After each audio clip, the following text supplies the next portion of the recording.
IPL രാവുകൾക്ക് ചെപ്പോക്കിൽ സമാപനം. 17ാം പതിപ്പിൽ വിരിഞ്ഞത് purple പൂക്കൾ. കൊൽക്കത്തയുടെ ശ്രേയസ് ഉദിച്ചുയർന്നു. കമ്മിൻസിന്റെ സൂര്യകിരണം നിശബ്ദമായി. ഗംഭീറിന്റെ തിരിച്ചുവരവ് അതിഗംഭീരം. 10 വർഷത്തെ ഇടവേളയ്ക്ക് ശേഷം കിങ്കാന്റെ പോരാളികൾ സൂപ്പർ ഹിറ്റായി.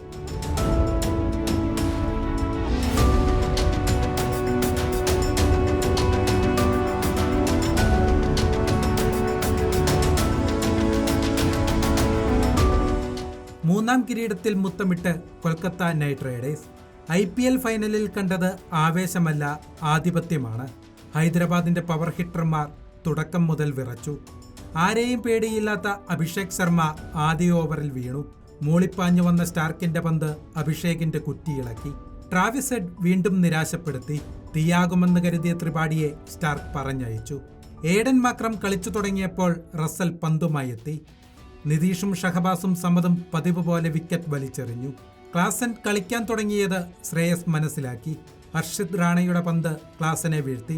പാറ്റ് കമ്മിൻസിന്റെ പോരാട്ടം നല്ല സ്കോർ ഉയർത്തിയില്ല. കൊൽക്കത്ത മറുപടി ബാറ്റിംഗിനിറങ്ങി. വെങ്കടേഷ് അയ്യർ വന്ന് വെടിക്കെട്ട് തുടങ്ങി. 10 ഓവർ പിന്നിടുമ്പോൾ ജയത്തിലേക്ക്. ഡേവിഡ് വാർണർ നൽകിയ ഒരു കിരീടം ഹൈദരാബാദിൽ തുടരും. ഇനിയൊരു IPL സൂര്യോദയം വരെ.